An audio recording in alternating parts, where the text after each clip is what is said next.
Got you. Sweet. Okay, we are live. Awesome. Heck yeah. Hell yeah. Let's see. Heck yes.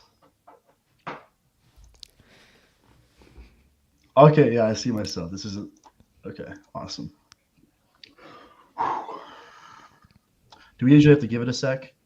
No, it's going. It's live. People are watching. I think. Oh. I think maybe you can see the stats. I can't see any of the stats on my I see side. a little So view counter in the top left okay. here. Yeah, I don't see anything. So Okay. Well, if you're already in here, boys, put a comment in real quick so I can see it. let's see.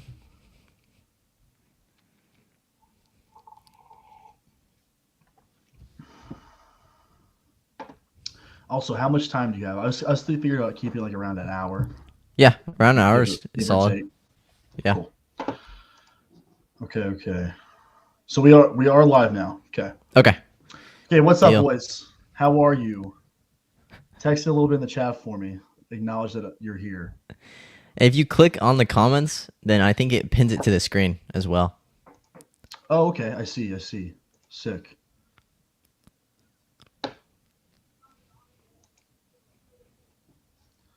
It's probably a delay, you think there's? Yeah, it's like 10 to 20-second delay. Dude, to be honest, I don't care if we have 0 viewers. I'll still do this whole thing. And then post it. I mean, yeah, I'll post it as well. So yeah. Okay, so also, just while we're waiting a little bit, with Anchor, do you just so when I create the podcast through the Anchor, I don't have to post to Spotify? It just does it by itself? So basically Anchor is what Spotify created for you to upload podcasts. It's purely Okay. for podcasts. So Anchor is purely for podcasts, and if you were to do music is a completely separate thing, right? Music, if you're gonna post music, it's not through Anchor, it's through Spotify, some other thing that they have. So yeah, you basically upload to Anchor, right? Anchor is Okay. kind of like YouTube, and then Anchor will post it onto, what's it called? The fucking Spotify. Awareness, turn up your mic. Oh, sorry, I didn't mean to interrupt you, but how do? Okay, Oh, here. Grady Chan is up in here. Hey, I need your help, bro. How do I turn up my mic?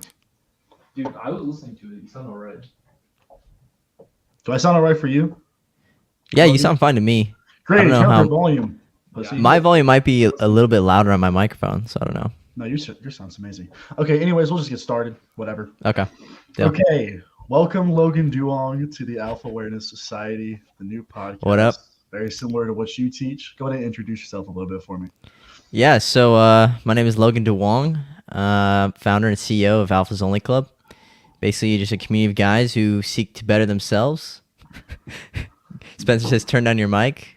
I'll do that after, but I'll speak away from it. But yeah, so basically, community of men who seek to better themselves, guys who share the same values in women, society, and we just seek the truth, and we stand up for what we believe in despite the consequences. So there we go. Absolutely. So I want to go in and get started here really quickly. I got some couple of questions for you real quick. Okay, so my first question is I wanted to ask you, what inspires you to start making TikToks? Because that's what you started doing, correct? Yeah. So Yep. let's say, what made you to start making TikToks and teaching other men how to talk to women, pretty much? So I was always watching a bunch of Coach Corey Wayne. I was following his work like religiously, just watching all of his videos, reading his book 10 to 15 times.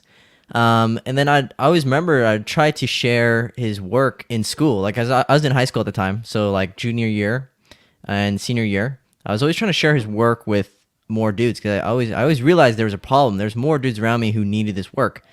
And I was one of those dudes at first, right? I needed to hear some of the things he had to say, and I was open to hearing what he had to say. And I realized more guys needed to hear what this dude had to say. I always remember trying to share his advice to other guys, and then they'd look at him and be like, "Oh, he's old," or "What he's saying doesn't make sense. It doesn't apply to what we're trying to learn today." And so I was like, "Okay, well, fuck you guys. I'm gonna do it anyway. Okay, I'm gonna repeat what he's saying, right, in my own way, and I'm gonna show you guys what his work does is it actually works, and it works for younger guys like myself. So I just wanted to prove a point to everyone, saying that hey, this guy's work and what this guy has to say works, no matter how old he is, whatever he looks like, it doesn't matter. It works. So I wanted to prove that point, and that's the thing, is like anyone could apply this stuff to their own lives, despite how you look, whatever. If you're short, tall, it works. That's the most beautiful thing. And I think that's what a lot of people used to see on TikTok, because I used to just post videos for fun at first of me getting with girls, and they went viral. Like a video of me like so I met some girl at Chick-fil-A, or not Chick-fil-A, Cane's. Oh, I see. Like, Yeah, I don't know. yes, I met some girl at Cane's, and like within like 10 to 5 minutes were just making out outside of Cane's. Because we just first met, we started hitting it off, and then we started making out. And I posted that video, or my buddy posted the video, it went viral, and then I reposted it on my account, it went viral. And everyone in the comments were like, bro, how do you do that? How do you do that? How do you do that? And I'm like, Oh. read the book, How to Be a 3% Man. Watch Coach Corey Wayne. That's me replying to every single comment. I was like, dude, his shit works. And then eventually guys are just super lazy, right? So I basically just created the whole account basically off of people's laziness to want to go watch someone else. They're like, oh, I'm already here on this guy's TikTok. I want to hear from him how he did it. And so I would directly tell him like, hey, this is how I used to, get girls. This is how I get girls now. This is what I did. All these things. And I always linked back to Coach Corey Wayne for sure. I always told him like, yeah, this is part of it, part of being a 3% man. So Yeah, definitely. When I first saw Corey Wayne, I was like, oh, this guy's old. What does he know? Then I read his book, and I was like, holy crap! Like this stuff actually works. Because where a lot of people like mess up in this industry is like they try to teach things that they don't do themselves. You know what I mean? It's like they're preaching on a pulpit, quote unquote. And that's why I used to do that for a long time. Because I just wanted to be a content creator, and I'd say these things on TikTok. But I realized like I'm just like preaching on the pulpit. Like my word means nothing. So I started practicing the coaching Corey Wayne stuff, and dude, it works incredible. Like it's insane how it works.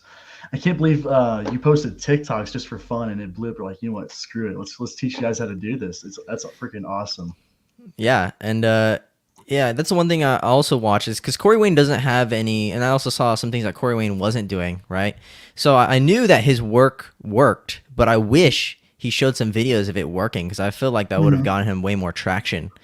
And so I was like, okay, cool. I'll post myself using the knowledge that he gave me, and to prove that it works getting girls in like real life. And obviously some guys are like, oh, I don't want to really flex. And yeah, right now I'm kind of more chill. I don't really flex all the girls I'm with all the time. Right. It was more for marketing at first, obviously, just to show that, which it worked. So, at first it was just mainly for marketing, just to show dudes that, hey, what I'm saying works, and it will get you the same things I'm getting in life. And so that was pretty much it. I always saw him always sitting in front of a screen, right? And he wasn't really out doing vlogs. I wish I could see Corey in real life doing vlogs. So that's why I was like, hey, I might as well do the same thing, or do what he's not doing. So that's why I started creating vlogs, started doing street interviews in person with random girls or random dudes. And yeah, I just started showing like how I live my life and how I apply what I learned from him into my daily life. So Heck yeah, dude. That's one thing I definitely need to do more of. I definitely need to I'm still like getting new to like recording myself and stuff. Like I've done it for a long time, but it's like always been in my apartment recording videos, not out in public vlogging. I've really like those mic videos that you made. Like some of the things they say, it's like, you got that button, yeah. Yeah, The yeah. Yeah, it's like, dude, holy crap. They really say this stuff. It's they expose themselves, bro. It's like, and going back to your point earlier, it's like I'm kind of the same way. Like I don't like to like flex with the girls that I'm with. You know what I mean? Now when I didn't really I wasn't very attractive in high school, to be honest. I kind of learned everything I know after high school, so that was definitely a good plus for like you. You nailed this in high school. It took me. I was like a loser in high school. I played video games and just was chubby. And then 18-year-olds hit. I was like, man, I got to do something with my life. I'm feeling lost here. So. That's you definitely have a lot more experience, and that's pretty awesome that you vlogged it, did interviews. I'm definitely gonna do that. It's freaking awesome. Yeah, and it's not only just for it's mainly for myself at the end of the day, just to watch. Like maybe when I'm older, I'll be able to watch all these crazy things I used to do when I was younger. And I know so many times in my life and other people's lives were like, man, I wish that was recorded. I wish I had someone following me around with a camera. Like all the time, And so that's why I was like, dude, I got to start filming like my life. Even if it is only like 5% of my life, it's still more than 0%. You know what I'm saying? So Right. Yeah. Cause like you always have memories, but to like actually watch it happen again, like you look at old videos of you doing stupid stuff, and it's like, oh my gosh, that was awesome, such good Yeah. times. Yeah, Okay, exactly. so in your opinion, what are some things you like to see in women, like kind of like AKA green flags? Like, what do you look for in a woman? Yeah, so actually, a lot of people ask me like, "Oh, is it a green flag if a girl is like watching all your videos and a girl like supports like the red pill and stuff like that?" And there are some girls in the red pill like community, or like Mhm. girls who are based, I guess you say, or the girls. Everyone has seen some girls on TikTok where they're kind of supporting men, Mhm. and every single dude in the comment section is like, "Yes, protect her at all costs. She's the Yeah. chosen one," right? And so I look at these girls and I'm like, these girls are kind of doing the same thing the hoes are doing, right? They're gaining simp attention, right? And these guys are not actual like based alpha male dudes in the comments. They're still I don't simps, comment on anything ever. right? Exactly. So a lot of these dudes are in these girls' comment sections, in these like red pill based comment girls sections, and they're like kind of hyping her up, right? Kind of like And so I'm praising like, yourself. right, they're still praising her and they're still giving her free attention, free validation. And so when I see girls doing this for free attention and free validation, right? Because you could choose your audience. Like, so some girls, they like free validation from shaking their ass, and I see other girls wanting free attention and free validation from making red pill content as well, right? Because Mm. they understand the market. So the girls are pretty smart, dude. They'll play it good. Like they understand. Like the girls See, that are smart, I they'll never play it really that thought way. about it like that. Yeah, it's weird. I was talking to Nathan about it. I'm like, dude, I know some of the girls that talk about this red pill stuff are straight up hoes. I know the behind the scenes. I've Yeah. seen I've seen their DMs, okay? I've seen who they're DMing, and it's crazy. So like I'm like, okay, yeah, I know these girls are still hoes. They're still speaking a great message, right? They're Mhm. still saying things that are good, but they're still hoes. Like in real life, I know these girls in real life, they're hoes, okay? So and I'm like, yeah, that's a little interesting, right? Because they're like, and they also tell other girls about what it takes to be, or what it takes to be a high value woman. All these things. I'm like, yeah, but I don't want a girl that's on social media. I don't want girls who are on these things. So a green flag for Right. me is girls who are not on social media, right? And even if it is for like business, I'm just not really into those girls with social media, right? Because if a girl has loads and loads of followers, even if it isn't like something where they're posting their body or whatever, I know that a lot of their attention is going towards that. You know what I'm saying? Oh, Um, absolutely. Just because like regardless if like they care so much about it that it distracts from the bigger purpose in life. Like I can see it myself. Like I use social media for business purposes, but I still feel like the addiction to get on my phone, check Instagram, even if it's a business account. So I mean, those things definitely affect. And so if I know there's no particular way, but I tell a lot of guys this, you can't expect to find a housewife at the club, at a party. It's uncommon for those women who are don't have social media, they're like homebodies pretty much, and that's what right. you want to look for mainly. But like I said, you can't really look for the right girl. They just kind of like you just be the best version of yourself, and they'll either come along, you'll meet them somewhere. But Right. They'll show up at random places. Like if you really take care of yourself, you're gonna be eating healthy. You're gonna be going to the grocery store. You'll find some cute girls at the grocery store. Like I find loads of girls at the grocery store. Like in any area of my life where I'm going out and trying to take care of myself, or I'm simply not going to parties and stuff like that, I always find beautiful women to go talk to. mhm. And it is what it is, right? So you'll find them in places that you're not really thinking of. So yeah, grocery stores, things like that, where girls are just, Library. yeah, libraries, yeah, dude, like fucking you'll find like good quality girls in places where most of the low quality girls are not at. So Right, it's like the places you don't think about looking for. Like, yeah, go to the club, see some girls. It's like, okay. I mean, go to the library, go to like a bowling alley. Like, okay, like you're more yeah, likely to find a better girl there than you are at the club. We do yeah, have a question right here from Alexander. He says, "Were you always a confident approaching girls?" You want to go first? Or you want me to on this one? I could go first. So Okay. I was only always fairly confident approaching girls. I understood that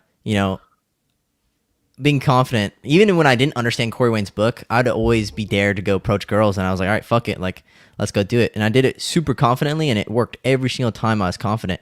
I understood this from wrestling. I learned a lot of my confidence from wrestling, because every single time I went into a match, if I was nervous or I felt like I was gonna lose, I lost every single time. It's actually And if what I was Tate said. confident, right, if I was confident and I knew I was gonna win, or I knew it was gonna be hard, but I knew I was still gonna win, I won every single time. Okay. And so this is why guys, they always like, oh, I always get attention from girls who are not my type, aka the ugly girls, right? But they struggle to get the girls they're really attracted to because they treat these girls differently, right? And it's the same thing with your opponent. If you treat all your opponents differently, oh, this guy's easy, oh, this guy's gonna be hard, right? You're gonna lose some different matches, you're gonna win some different matches. If you see everyone as I'm going to win no matter what, chances are most of the time you're gonna win. Same thing with girls. If you look at a hot girl and you're like, oh, she's too hot or she's out of my league, you already lost, right? Oh, absolutely. I completely So agree. I always understood that, hey, like, I have to treat all girls the same, right? Despite how hot they are, despite how ugly they are, whatever, I'm going to approach them exactly the same no matter what. And it works 100% of the time. Yeah, I definitely. So I tell a lot of guys that I talk to. It's like, dude. So you remember, like, say you're like talking to like an ugly chick. Okay, you're talking to an ugly chick. Like you spit some game, like just naturally because you're not attracted to her. You got to keep that same energy, that same vibe with the hot ass girl. You know, just teasing, having fun, flirting, all that stuff. Right. But when my comp, like for me, when I first started, like I first got into like the red pill. Like I said, I got into red pill originally when I found out about this stuff because I was just an NPC. I was a simp, all that shit. Up until the end of high school, dude. The first like 100 girls I walked up to, I was like nervous and I got rejected. But like like you said, once you like establish that mindset frame beforehand, like okay, this girl is she's just another girl. I'm that guy. I'm top G. Whatever you want to say, just hype yourself up. It makes it 10 times easier because they can sense that like that nervousness when you stutter and stuff. It's kind of a turn off. Not gonna lie. So, Right. Samuel, what'd you say? How can the average guy put value on his attention? Good question. Yeah, so attention is something that is always gonna come as long as you're taking care of yourself, and as long as you truly love yourself and you're taking care of yourself, you're always gonna be gaining attention from other women. Okay, I don't know a single guy who's taking care of himself and is working out, and a guy who is posting pictures of themselves. There's no way he does not get female attention. Even I get female attention, even though I'm hated by, or I'm claimed to be hated by all the women in my state. I still see them peeking on my profiles. I still see them liking my pictures. It is what it is, right? So you're always going to get attention as long as you are actually putting yourself out there or you're doing something bold, right? And even guys who are not good looking, you can still get female attention. It's simply called fucking peacocking. Like, dude, if you want to understand pickup and relationships, bro, like the one thing about pickup is, I didn't even know this, but it's a term used by a lot of pickup artists. Like, it's called peacocking to get women's attention while walking around. Yeah. So like, you wear or do something that gets people's attention. It's like the hook, right? So like I'd walk around wearing a cowboy hat or the Pit Vipers, and people are like, oh, those glasses are weird. Like, why are you wearing that hat? You're not a cowboy, right? But it gets them to talk to you. It gets their attention because you're the only guy wearing those glasses. You're the only guy wearing that hat, and you're not afraid. And as long as you're actually, you're comfortable in yourself, you're not afraid of what other people think, then you can pull it off, right? Absolutely. So really, another example of like peacocking is like the guys who have the loud cars. They rev up their engine when they go by girls, or they play their music real loud. That's another form of peacocking. It's just getting the girls' attention. Right.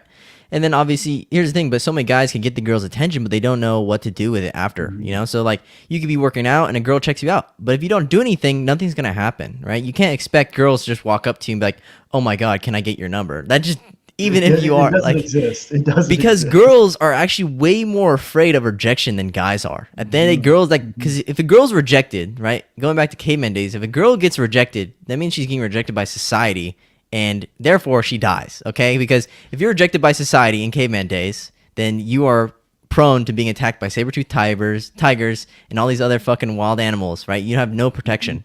For a guy, you can be rejected from society, and you can still survive on your own because you're a man. Women, on the other hand, they need to be liked. They need to be accepted into society or the beliefs, or else they die, right? And they're still using that mindset today. You'll notice a lot of women, most of them share the same mindset or the same beliefs, right? It's very rare when a girl goes against the opinions of others unless she has a man or a strong father figure in her life to back her up, right? Could be her boyfriend, husband, whatever. So that's what you usually see.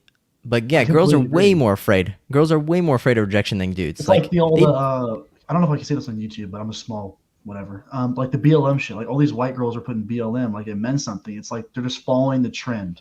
Trend. Because they don't want to be rejected in society. It's just they're very social creatures. Because while we were at recess playing kindergarten, playing kickball, baseball, whatever, they're just fucking yapping. They're talking. They've been doing it their whole life. They're talking. So So drama, social media, the society is very important to women. That's like their basic foundation of survival. And that's another reason why. It's so popular? Yeah, exactly. And they're also way more smarter when it comes to interpersonal relationships and understanding guys and girls dynamics and understanding emotions. They're way more connected to that than we are, right? And that's just how it is, right? Like So, they like I've heard like some girls tell me like they understand like social cues, like the way your face moves. They've just been doing it for so much longer that they just understand more, and like they can like I swear they have like a sixth sense. They can sense when you're like faking it, or like yep. when you're nervous. They just know because like it's the little stuff. So if like I do believe in fake it till you make it, but I believe you should do it fast because faking it only works so much. Because if they get to know you like Yep. after like a month or two and you're still dating and they're like, dude, this guy's just a loser. He plays video games 6 hours a day. Yep. He doesn't really do shit with his life. You know what I mean? So That's why pickup is temporary with girls. mhm, 'Cause mhm. you can't like that's the thing is I used to be really good at pickup, but then I struggled with actually maintaining them because I was never truly myself, right? I was always good at picking up the girls and getting their attention, things like that, but I was never the type of dude that would keep them, because I was never in my masculine frame, back then. And so I realized the importance of being a masculine dude, understanding women, understanding yourself more importantly, and Mhm. knowing who you truly are. Then you're gonna keep There's gonna be girls who want to stay in your life forever. But yeah, that's the one thing I struggled with, and that's one thing Corey Wayne helped out with a lot, which was understanding relationships. Mhm. Understanding like why girls want to marry certain dudes and things like that. So Yeah, definitely. When I, like I said, before I read Corey Wayne's book and I was like into that Red Pill stuff, like I was always super serious. Like I was just super like hardcore. Like I kind of like it's like a subtle like hatred for women, like for the things that they do, and it really ejected a lot of my more long term like FWBs, friends with benefits relationships, because right, I'd leave her undelivered for like 2 days or for some stupid shit, like just being petty, trying to play games, and it just never worked. So, right, I had a question for you. okay. So this is for the guys who live in like small towns because I grew up in a small town. So I'm going to ask these for the guys. So, in your opinion, how can guys who live in small towns build their status and start meeting more girls, whether that be Instagram, in person? What is your opinion on it? Because I know you grew up in California, so. Yeah, so social media you can do it anywhere. You don't need to be Mhm. specifically in any place. But yeah, I grew up in California, so I always grew up around a lot of people. I always grew up around a lot of options, right? But that doesn't matter because even if I did have loads of options, if I never saw myself as a catch and I never realized I had options, I'm just as the same as the guy in fuck off nowhere. You know what I'm saying? Mhm. Mhm. So it doesn't really matter. But if you're a guy in fuck off nowhere and you understand, hey, I have options, I'm a catch to as That's the many important women one as I want to too. be. Right. It's You have to understanding that you're a understand you are a catch. catch. Yep, Yeah. exactly. So if you don't understand you're a catch, you don't understand that there's plenty of fish in the sea, no matter where you're at in life.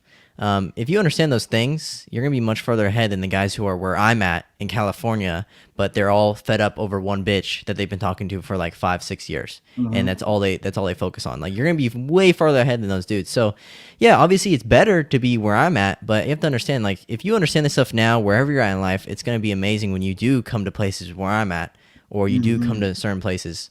But yeah, even when I go to like Colorado or other states and things like that, where it's not as packed Hmm. as California, obviously. I still go out. I still see people at the mall. I still talk to women. I still have success with women because I understand that, hey, at the end of the day, it's a numbers game. Obviously, here you're going to have way more numbers. So I'm not going to get upset that, oh, no, I'm not getting as many girls as I would be in California. No shit. There's not as many people. You know what I'm saying? It's just a numbers game at the end of the day. So it is what it is. But yeah, I think for guys who live in places that there's not many people, the population is low, Hmm. best thing you do is build your social media, build it to where you want to be. If you genuinely like being in that small area in that small town, then cool.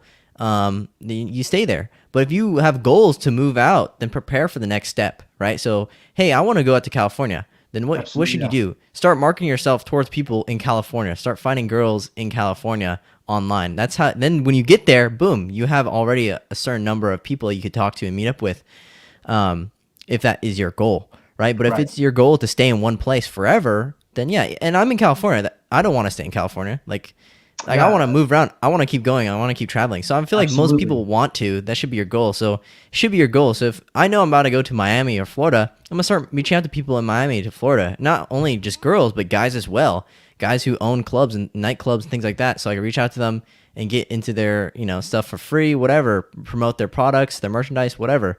I'll be prepared, right? So it's super important to prepare. Like, okay, this is the next step. This is what I'm going to next. So I think that's a really important thing. I 100% agree. Preparation is super important in planning. Like if you can free ball some stuff, but you need to plan for the most part. You need to have a goal and a goal in mind. Like for me, it's like my first goal is to be able to completely live off my online income from my business. That's my first goal, and I'm gonna stick around in my apartment until the lease ends and do that, and then eventually the goal is to be able to making that income in that time. And then me and him are going to Miami. Yeah, dude. Hell yeah. Yeah, dude. Like that's of course like you want to travel. Like even if you don't even have that much money, it's like, dude, it's nice to explore. It's nice to. It's Right. just part of our nature. Like it is what is. And like, especially you don't want to wait till you're old or something, because then you can't do the fun stuff you could when you were 20s, like freaking go jet skiing or go to freaking clubs with a bunch of hot girls. You know what I mean? Like Yeah, all that exactly. stuff. So if in your so I noticed you have around 15K on Instagram, correct? So I have 20,000 followers on Okay. Instagram. I have 3,000 on the Alphas Only Club, And is and that just a like personal account? You're Logan Duong? yeah. So Logan Duong, the Logan Duong on Instagram is my personal account. That's where I post just stuff about me, Mhm. maybe some nice quotes and stuff like that. So what did you do to grow that? Was it just like from the TikTok post that you made or what? Yeah, so I was always drive. The best thing I was good at is a lot of guys struggle with this from TikTok. I noticed a lot of dudes who were doing the same thing I was doing on TikTok. They struggled to get people to follow their Instagrams or their YouTubes Mhm. or whatever, right? Because they most of the followers are lazy, right? They want to just stay there on TikTok. But I was really good at making reasons why or getting people to follow me on Instagram. At the end of every single live stream I do on TikTok, I'd say, "Hey, I'm about to get banned on TikTok live stream, but I'm gonna continue this live stream on Instagram." And then people would go over to Oh, my Instagram and they follow me on Instagram. At the end of my TikTok videos, I tell them, "Hey, go follow me on Instagram, go DM me a message, and I'll answer your message because I don't answer messages on TikTok." So people are like, "Oh shit, I yeah, can't I use hate TikTok. I TikTok. gotta use." Yeah, exactly. So they understand. Oh shit, I can't use TikTok. I message the guy through Instagram, right? So I gave people reasons to follow my Instagram or follow my YouTube. The reasons I gave Mhm. for following my YouTube was I'm doing a live seminar. You guys could watch it free on YouTube or watch it live on YouTube and see what other guys are asking. And then that's how I also got people to join the seminars. I was also getting 100+ people in a Google seminar, Wow. like way more than my teachers were trying to get people into classes. Like teachers were Yeah. being getting like what 30 people, dude. I was getting like 100+ dudes in a Google seminar, like a Google Meets classroom. And the value is so much more important than that the clapped ass classrooms, bro. Exactly. It's So, terrible. and it really showed. It really showed me because I was doing it at the same time I was doing high school. I was like, dude, I'm getting more kids joining my classrooms than teachers are getting people to force join their classrooms. Right. It's like Like people are being mandatory. forced to join their classrooms. It's an option to join mine, and more people are joining mine as an Yeah. option. So I'm like, yeah, this is a really important message that guys need to hear and guys want to hear as well because guys were joining, asking questions, and I have a few recorded, but most of them weren't recorded. They're mostly private. I wish I I know recorded them. you did a lot like for the boys Yeah, live seminar seminars. podcast in the like early stages of your podcast. Yeah. I was always doing that, and that's the one thing that really stood out to my fans and to my followers because I was actually interacting with them. I was actually answering their questions. I was also having people who hated me inside of them trying to ask Cause questions that trouble. right cause trouble, right? And I was able to handle it super confidently and properly. I was able to answer all the haters. Like any question they asked me, I was able to answer. I was able to break down like in real time a feminist ideology. I was able to break down like a hose mentality ideology and everything like that because they join and they were told hoes or they were told feminists, and I explained to them why they think that way and why they understand the things that they understand and why they see the things that they see, and everyone else in the group chat would be like, holy shit, this is crazy. And then I also would have girls who joined to be like, hey, like I want to get married to this dude, but he doesn't want to marry me. And then I'd talk to a few girls, but it was mostly guys, right? But Right, right. the It guys usually love is. watching.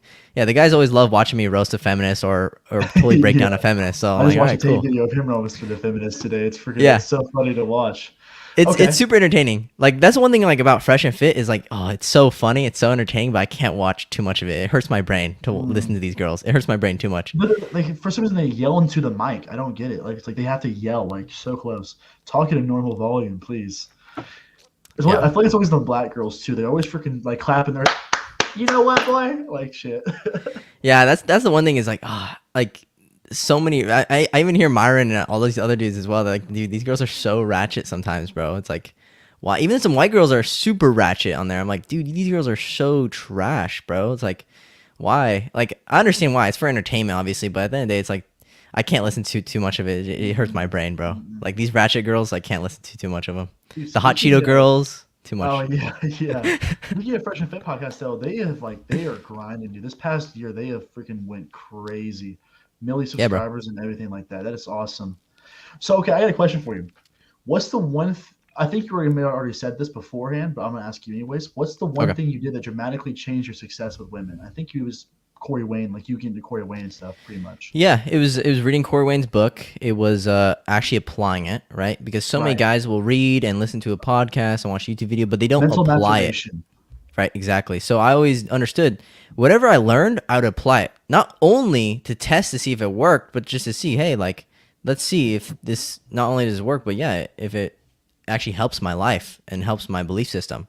And so Hmm. everything I applied worked. And that's why I was like, cool, I'm going to keep following, I'm going to keep listening to it. So many guys just listen to shit and they don't apply it to their No. lives, right? Like, sadly, so many guys will listen to Andrew Tate, but they don't actually apply any of his information. They don't apply any things that he's speaking of. It's like, what's the point of even listening to him, bro? Like, stop listening to these people. You know, they might be saying straight facts, but if you're not going to apply it, stop wasting your time, bro. Right. Like, It's like another thing. Like with people, like they watch like self improvement YouTube videos, but it's like, but they don't put it in action. It's like it's just like mental masturbation. Oh, I watched YouTube videos of self improvement. So I'm being productive. It's like no, you're fucking yep, not. You're wasting your yeah, time.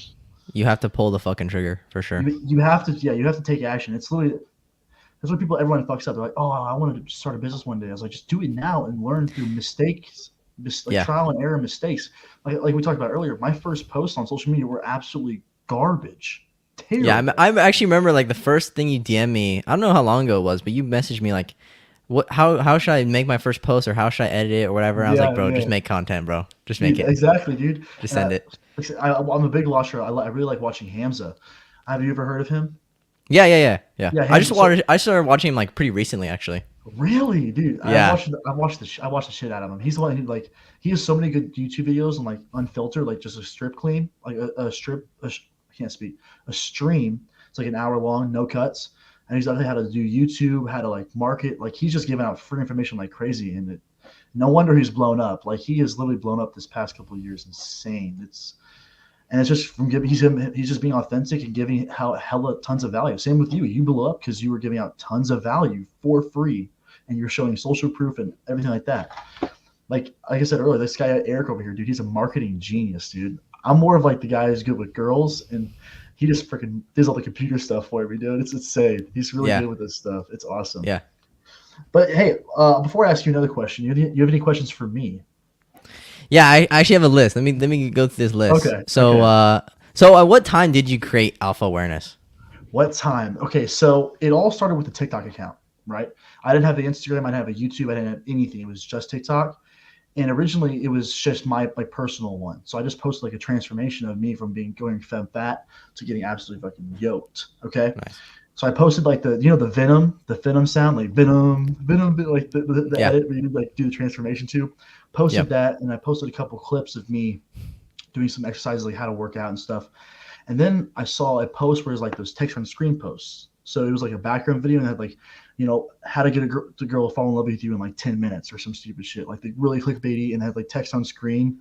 Like at the bottom Yeah. was like, click the plus to, you know, follow me or whatever. I just did a whole bunch of those like 3 times Right. a day, every day. And I had one that blew up finally.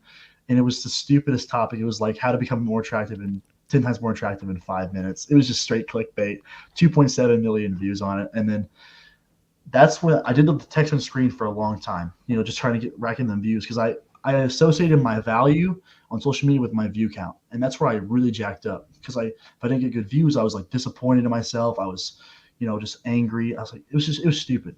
And then I started posting, I stopped on TikTok completely. I got 66K. I hated the app so much. It was just destroying my attention span. So that's why I moved to Instagram, started posting the talking clips of like me talking to the camera. And this is about the time that I started positioning myself as, hey, this is how I did this to get results. You can try it as well. So try this. Instead of going from preaching on a pulpit saying, you need to do this, like you need to stop smoking weed, stop drinking. Yet I was still smoking weed, fucking drinking and stuff, partying. It made no sense. And that's when I kind of transitioned to the talking to the camera. And then one of my reels blow up and it was like how to go, you need to go ghost mode. So like I said, you need to take 6 months to yourself, delete social media, do everything, all of that, and just head down, grind, work out.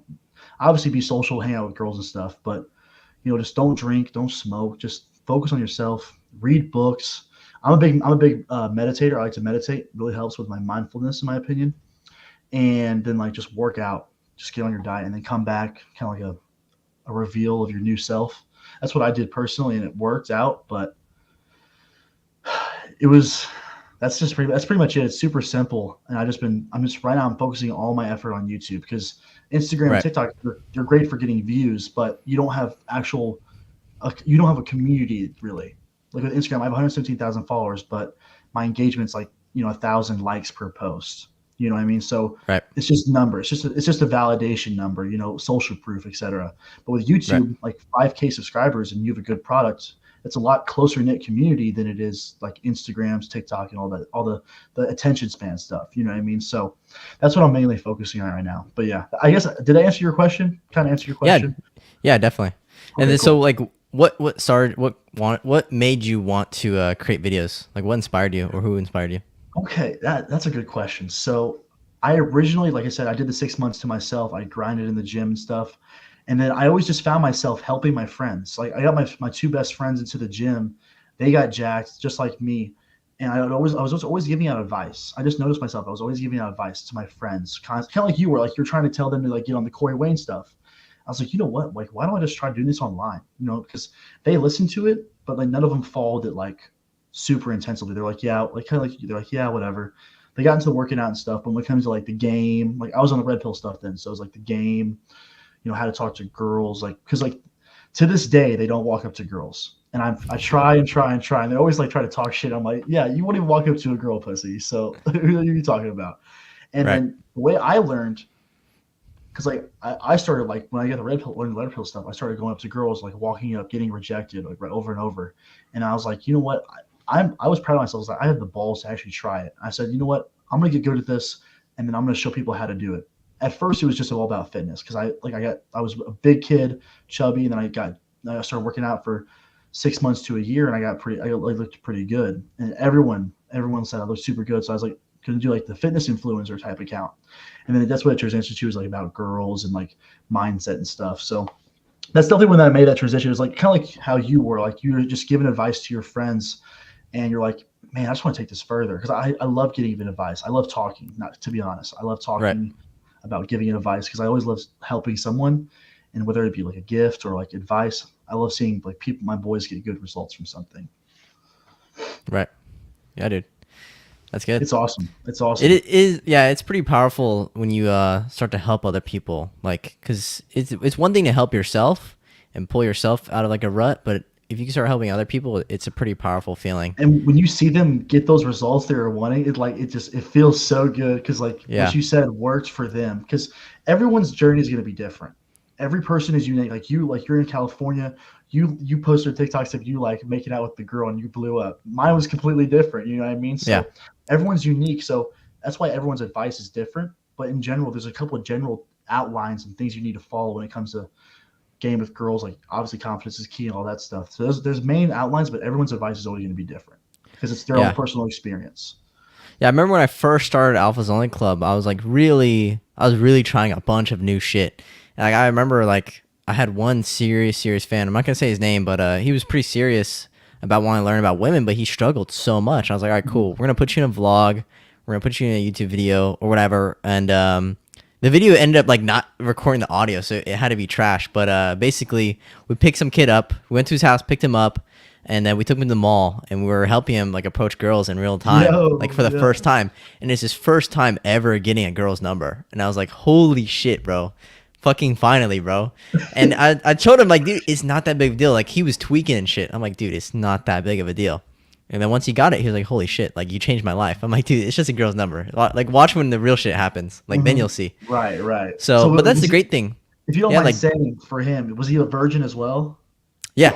Okay, right. I Yeah. figured because he has never gotten a number. So yeah, Yeah, so it's he, life yeah, changing. too, like, totally never approached a girl, never got a girl's number, super awkward with girls. I'm basically just trying to show him, like, dude, girls are not all that, bro. Like, they're just like They're you. just human. They're human Yeah, beings. And yeah, everyone like these guys put them on a pedestal like they're some queen. It's like on because like so it's a bad thing about social media. Like they have like all these followers and stuff, and they're like, oh my gosh, this girl is so popular. It's like go up to her in person, she's gonna be just like you, a normal human being. Right. Exactly.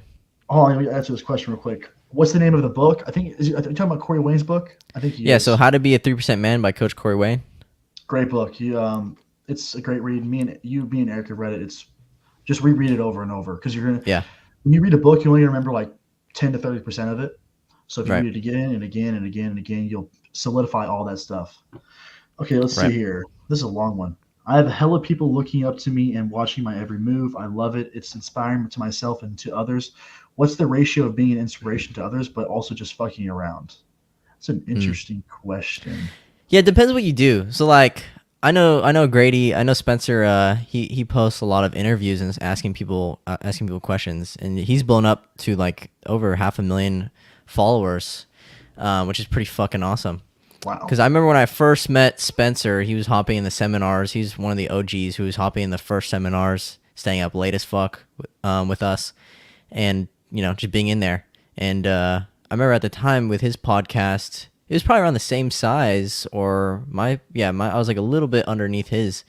And then now, dude, he's got so many followers on TikTok and all these other platforms. So Really? yeah, but I think it depends on your content, but it's very important to also. I think there's a good ratio to have some fun and fuck around. I feel like the guys who just sit in front of the camera 100% of the time, they're not showing like much action to their followers or showing how they live their life. That's why I was Right. like, that's the one thing about Corey Wayne is like I wish I could see videos of him fucking around in person or doing something stupid. Like I wish like. That's one thing I like about the Tates is I see them doing stupid shit all the time. But Take Confidential, right, dude. Oh, it's still it's on Rumble and stuff. But I binge watched all of their videos when I first saw them, dude. yeah, It's insane to see like guys who were driving supercars, fucking beautiful women going to clubs, doing like on private jets. Like you don't see that shit on YouTube. You don't. you're right, And then there are yeah. brothers who did it, and then they're doing streams. They're doing advice channels. Like dude, they took over the world.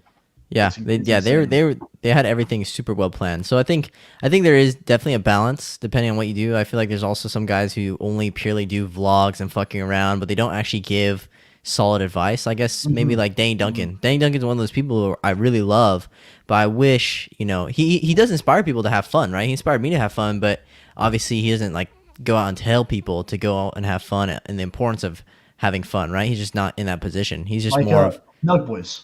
yeah, exactly. So it's like, right. So it's like you could have fun, things like that. But that's one thing I really want to do is I wanted to mix Corey Wayne and Danny Duncan, like having You did it fun. perfectly. Yeah, showing my life, vlogging, doing crazy stuff, and then also making more serious videos that are more, whatever. So, That's I definitely think, the approach I want to do because, like, not only is that stuff like you said, you're showing people you're authentic and genuine. Like, you're not some guy who's so serious all the time. You need to do this, you need to do this. When you take those vlogs and those videos, not only are you having fun, but you're showing like you can show stuff like you said, how to get a girl, like walk up to a girl. It's all social proof as well. So right. I think you did it perfectly. Like with the videos and stuff, you show yourself doing vlogs. Because I remember you did one. I can't remember where you went, but you had the cowboy hat, the pit vipers on. You were taking videos and stuff, like making out with girls. Yeah, that was in Miami. I went to go visit one of the dudes who works all within the manosphere. His name is Thomas. I know. Yeah. So, yeah, I went to go to his apartment. I stayed at his place, and I was hanging out with mainly his roommate because he was out with helping out Justin Waller and helping out Yeah, Sterling dude, and stuff. I know. Did you see it? Freaking Eric met Justin Waller, bro. That's awesome, Yeah, yeah, dude. Gangster. I love it. yeah. So Okay, yeah, go that's ahead. where I Go was ahead. at. Yeah, that's where I was at in Miami. So Sick. Okay, I definitely do. I'm gonna visit Miami very, very soon. Like we're gonna go, and then hopefully we can see. I'm gonna get this channel blown up a little bit more, and then we'll do some like collab vlogs and shit. It's gonna be sick. yeah. Okay, so what made you decide to go into the military, and like what currently makes you stay in the military though, even though you have a business? Right. So I think the reason why I wanted to join the military at first is because like any like dude in America who loves their country, they're being told, "Hey, serve your country." Like obviously I wasn't doing good in school. I was interested in other things, and I always thought, "Hey, like join the military would actually help what I was wanting to do in the future." Right. So a lot of guys are like, "Oh yeah, for the military, the only job you get is being a firefighter or a police officer." But I wanted to show other people like yeah, you can do those things, right? That's an option, but I feel like you could add what you learned from that job into anything else. And it doesn't even have to be the military, but military is one of those things that stood out to me, and I was always around a lot of people who were in the military that told me, yeah, military is a good choice, good option, especially if you don't want to go to college. But in all reality, looking back at it, if you really are passionate about your business and you're really passionate about something, it is very, very, very difficult to be in the military and focus on both. Like I'm super sure. difficult. And it just depends like what's more fulfilling for you. Because sadly, a lot of guys in the military, it's not something that you could be super passionate about for a very long time. It's very, very rare you'll find some dudes who are super, super passionate about it. And that's probably because they got a lot of benefits. They got more benefits than other people. And it just depends. Like some people get lucky. Like you could get sent to fuck off nowhere where there's no one and it's super depressing. Or you get sent to somewhere that's really nice, whatever. So it really just depends. Like usually the people that stay in, they were sent to great places. They had great experiences. But overall, like most guys, they don't know what they want to do in life. Right. A lot of guys are very lost, and sadly, it is what it is. But a lot of guys are very depressed in the military, because a lot of guys are still lost, right? Even after their basic 4 years, or it's 4 years, right? That you got to Yeah, at least serve. yeah, 4 years. So like you'll notice a lot of dudes afterwards or even during, they're super depressed and unhappy. Come back home, get a normal job, like Yep. it's sad to So see. yeah, it is super sad, and that's why hopefully I can inspire more dudes to do what they have a true desire for or burning passion for, and how the military can somewhat elevate that or help. But so many guys don't know how to combine or add on to what they're doing. So like for me, I understand. Okay, I'm gonna do YouTube, I'm gonna do social media, and I'm gonna do self-help, whatever. The military is not really a direct jump to that thing, but I understand I could take a few things I learned from the military and give it to my fans and my audience, Oh because yeah. I am what adds value to the audience. So if I can add more value to my life, then I'll give more value to other people. So not only am I doing military, I'm trying to do jiu-jitsu, trying to fight, trying to learn about everything. So because when I add value to my life, I add value to my viewers and people who watch me, which is super, super important. That's why, no matter what you do, you always have to be adding value. So like for my job or like whatever I'm passionate about, I understand like I always have to be constantly adding value to my life. So if I feel like I'm doing something that's not adding value to my life, and especially not adding value to other people's lives, then yeah, it's got to go. So Right. And I just want to, you mentioned one thing. You said you were doing martial arts. I just want to people who are watching, I just want to explain the importance of martial arts, because I'm not yeah, doing jujitsu, but I'm doing boxing. good. It's like, especially in today's like society, men aren't really fighting. And if it is, it's like, country, I always think of like country boys who are just, fighting and stuff. But for the most Yeah, part, most guys are weak and like they're docile and they just accept, like they accept insults. Like, you're not going to insult me, period. right. And when you learn how to fight, you're not supposed to go out and just like start punching people or something. No, it's to defend yourself. And if someone ever pisses you off, you maybe fucking rock them in the face. Do what you want to do. It's your life, Right. but you want to be able to defend yourself, because like I said, back in the day, like in the Roman times, they were trained since a fucking teenager, probably a kid, to fight in war and battle. And nowadays, guys just freaking like do a limp wrist and run away or something. It's stupid. Right, and that's a part of setting standing healthy boundaries, right? So like, not only do you have to set healthy boundaries, but you have to stand up for those boundaries as well, right? So like, obviously, someone could say something disrespectful to you and be like, hey, like next time that's not gonna happen, and they'll Right. know why it's not gonna happen next time. Or you can tell them straight up, like, hey, I don't deal with that shit, right? That's one of my boundaries. Same thing with girls, right? Girls are gonna try to say or do certain things, like, hey, these are some of my boundaries. If you want to be with me, then these are my boundaries. And if you don't want to follow and not cross my boundaries, then you are gonna have to walk away, or I'm gonna have to walk away from you, because I don't tolerate people who will step over my boundaries and walk over my boundaries. With girls, obviously you can't get physical, but that's part of setting healthy boundaries. And same with other people. And if other men want to try and crossing your boundaries, you have to be able to stand up for those boundaries, right? If it's your family or for yourself, you have to be able to physically stand up for those boundaries and those beliefs that you have. And the key word you're saying is healthy boundaries. Now, what Right. people misunderstand, they're like, no, you're not supposed to control your girl. You're supposed to give her your boundaries, and if she doesn't want to follow them, you FDB her. You know what I mean? You fuck that bitch and you move on. Right. There's I always tell guys there's like 4 billion women on this world. Obviously, there's some married lesbian. I don't give a fuck, whatever. But there's so many options out there. You do not need to like fall in love over one girl who's just gonna make your life worse. You know what I mean? Exactly. So, So yeah, one of my boundaries, if I'm gonna take you seriously, you cannot have social media. You can't be talking to other mhm. dudes. You can't have guy friends. You can't And have that's a girls rare one. who, No social media yeah, is rare. yeah. And so yeah, exactly. So so they understand. Oh shit! If I want to be taken seriously, like there's a lot of standards. So she understands like this dude is a high value dude, basically just off of his standards, right? Because I Mhm. know most girls are not going to be able to fit those standards, right? So I'm basically just, and some girls just kick themselves out of the door. It's nice. I was talking to Nathan, like some girls, like the second you say or do something that they don't like, they'll just kick themselves out. It's nice. It's beautiful. Like we and Nathan were talking about on how on Instagram or DMs, right?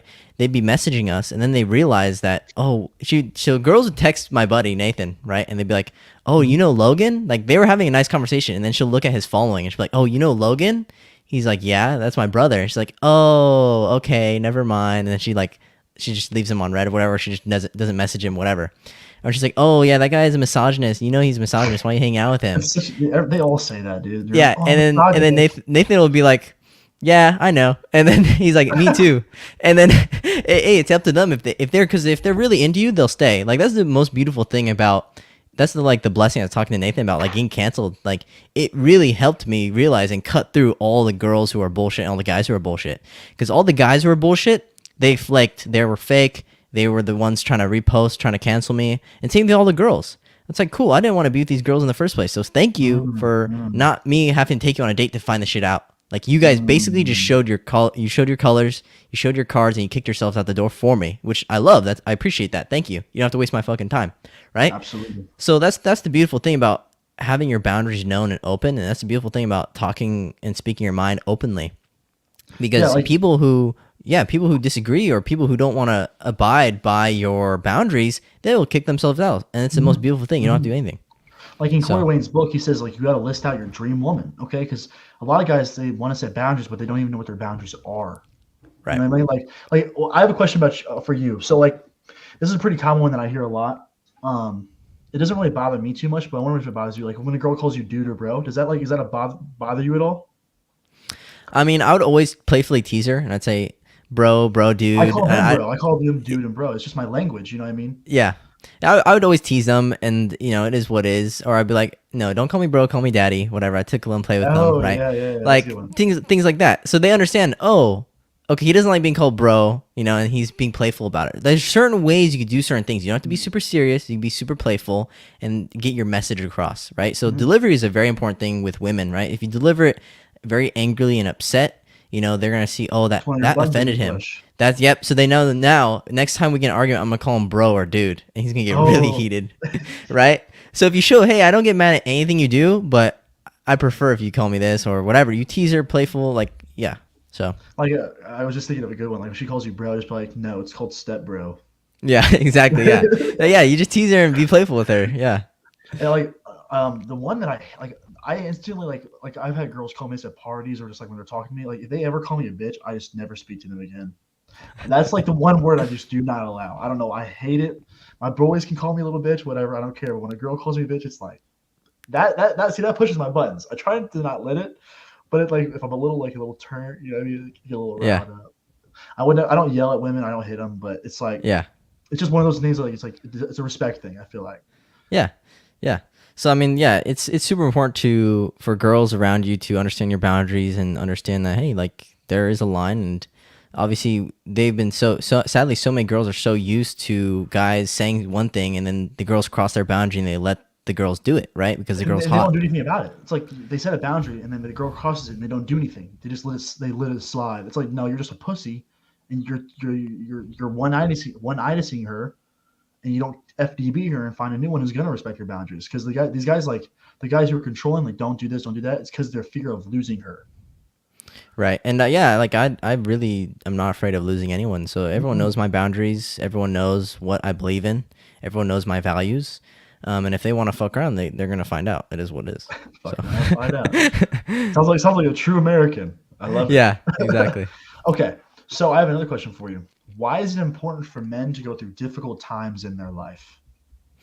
Yeah, so hard times create strong men. So even if Good like saying. even if you didn't have any hard times, or you do have hard times that you didn't really plan for, you have to understand it's gonna make you stronger. If it doesn't kill you, it's definitely gonna make you stronger. It sounds cringy, but Very. it's very true. Um, and it is what it is. All the heartbreaks you go through, every single guy's gonna experience Mm, heartbreak for sure. mm. Every little thing that goes on in your life that hurts is gonna make you stronger because you realize it's not the end of the world. That's the most beautiful thing. I've learned the most from women, right? Through all my Mm. heartbreaks, throughout the worst heartbreaks I've had, I've always learned the most, like from women. That's the one thing is like, dude, I've learned more from women than school. Like, dude, like, Women teach you so much. They yeah, do. yeah. So that's the one thing I love about women is they really do teach you a lot of lessons about life and about yourself because, And it's usually yeah, from your you own fuck-ups is Yep, when it you is. It's learn the always your most. fault. And yeah, it's always your fault at the end of the day. Sex is your fault. Everything is your Mm. fault as a man. One So, thing about sex I need to tell guys is make sure you put it all on the table. That's what I'm saying. Just go as don't hold back because you want to get. I won't get into it. I won't get into it. well, I mean, but that way you don't have any regrets, right? In Hmm. life and with women, you could be like, hey, I did everything. I was open. I told her my truth. I spoke my truth. I walked my Hmm. truth. And if she doesn't like me, no big deal. And it's the same thing Right. with the world. If you walk around the world hiding who you are, the same thing with women, you hide who you are, you're always gonna have some sort of regret of not showing who you are, or you're always gonna have some saltiness, you know? So that's why Hmm. I'm like, hey, show the world who you are, show the women who you are, stop trying to hide, right? And it is what it is. So many guys are Right. so fearful though, because yeah, if you are who you are, sadly, as a man, you will get canceled. Like it is what it is. Mm. So Yeah. So one thing that I'm known for is like I have no filter, and I'm like kind of like really honest. I don't. right. I obviously have a filter, but like with like certain people like my family, I don't. It's my grandma. You don't want to cuss in front of grandma. She'll beat your ass. But Right. when it comes to like people, like I have no filter. I cuss a lot. It's just who I am. It's part of my language. But like I'm brutally honest. I'll tell you how it is straight up, and that's just how I am because I feel like I'm more of a think as they speak than a think before they speak guy. So like I literally just say whatever pops in my head. Sometimes it ends up good. Sometimes it ends up bad. Just kind of roll the dice. Right. Sometimes Yeah. it can be too pretty honest, but I'd rather tell someone like my boys the truth and hurt their feelings and then think they're doing something right and they're completely wrong. Right. Yeah. And I don't mind offending other people as long as I'm speaking the truth Hmm. because they're being told a bunch of lies all the time that make them happy. Hmm. I don't mind being that one person that ruins their day, but at least I told them the fucking truth. Okay. Right. So it is what it is. But so many people put feelings over facts, and it is what it is. So It's we're in a world now where feelings are more important than facts. Because every girl's argument, whenever you say something logical, like I'm sure you see it on Fresh and Fit all the time. Well, I feel like it's like we don't give a fuck what you feel like. This is yeah, factual. Like, this is the truth. This is yeah. Because facts. if Like it's your feelings, you're always gonna technically win. If it's all about your feelings, then yeah, sure, you win. There you go. right. It's like I feel like the world's flat, but it's not. Okay, we got a question here. What would you recommend to grow your social media and get your name out there? Just dude, post. Just post. It's gonna take time, but collab with people. Like hit up DM people. Like, hey, you don't necessarily gotta pay for a shout out, but just like get other creators in the niche, like me and Logan are doing.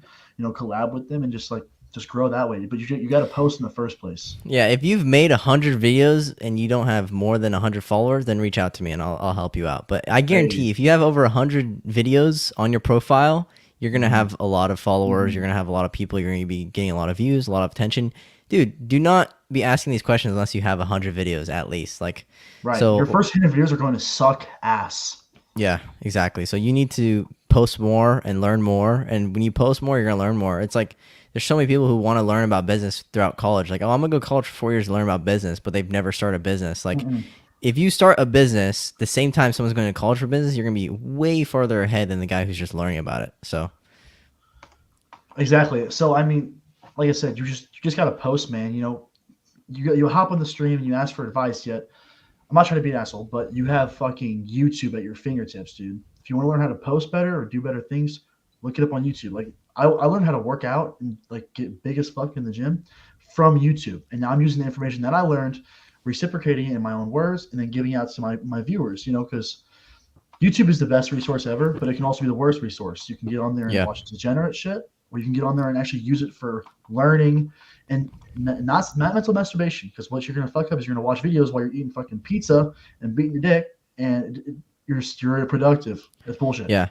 I hate TikTok, but if you use TikTok, you're definitely gonna grow very fucking quickly. Oh my Like, gosh, it is incredible yeah, for growing. yeah. Like I hate TikTok so much, but if you want to purely just grow your social medias, TikTok is the way to go. But remember, TikTok is very temporary. Like you'll get banned for whatever reason. Like Mhm. they'll shadow ban you for whatever reason.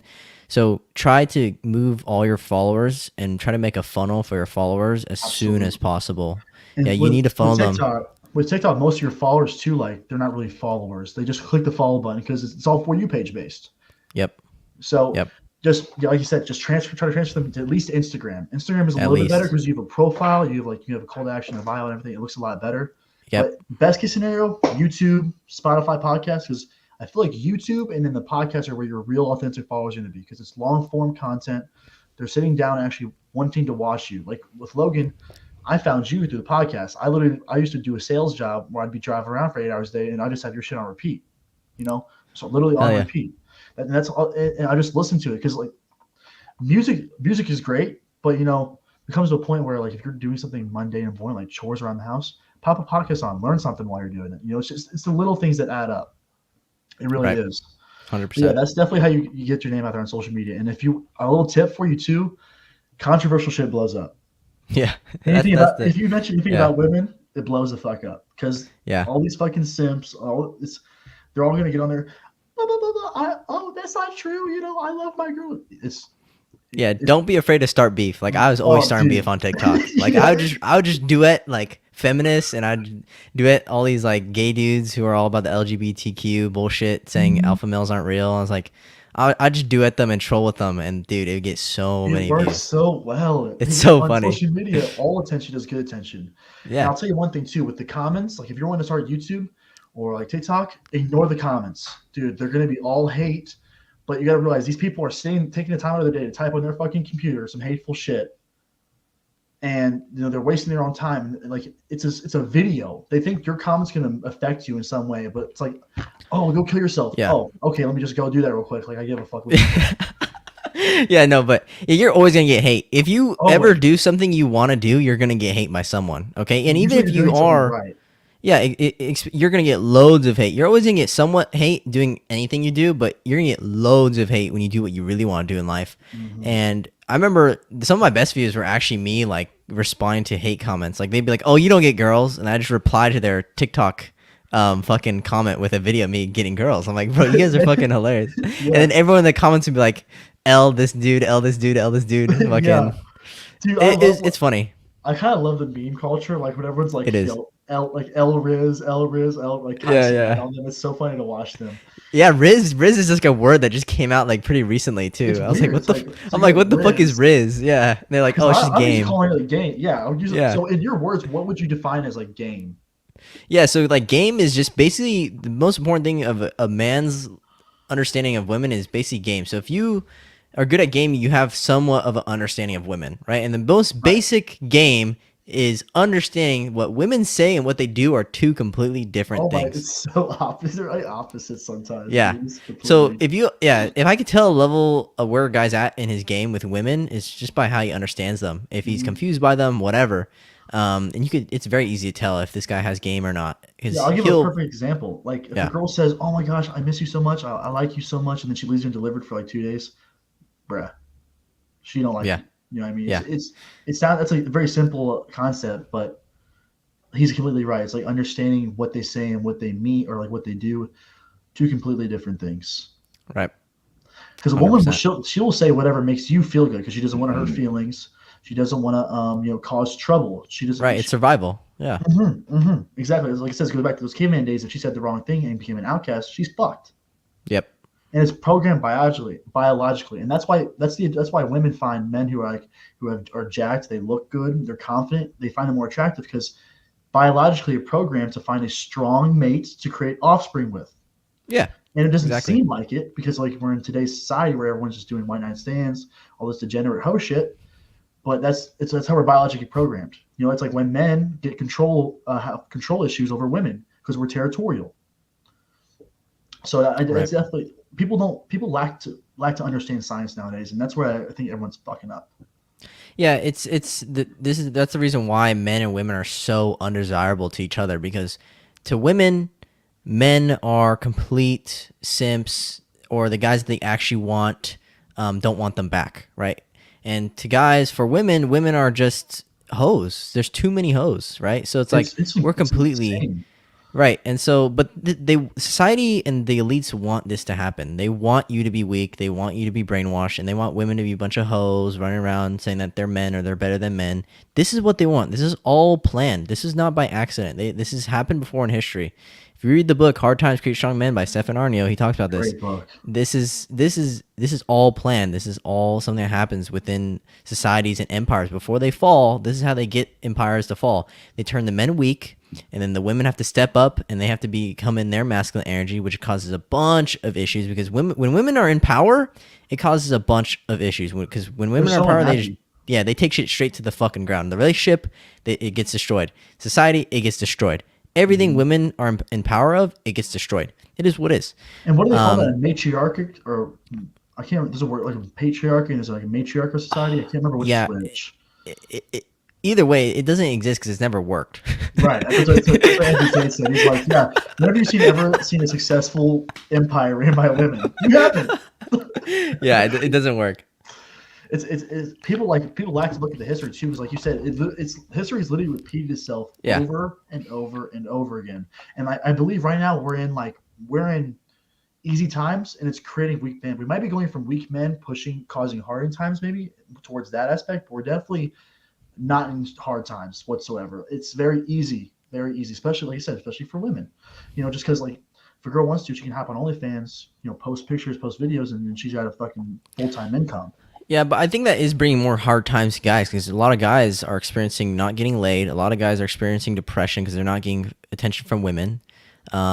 And a lot of guys are not getting what they want, right? So that it is going to lead to hard times, and guys are going to start to get fed up. At one point, guys can only take so much. Like, as humans, you can only take so much poking until you're like, fuck, I needed something to change.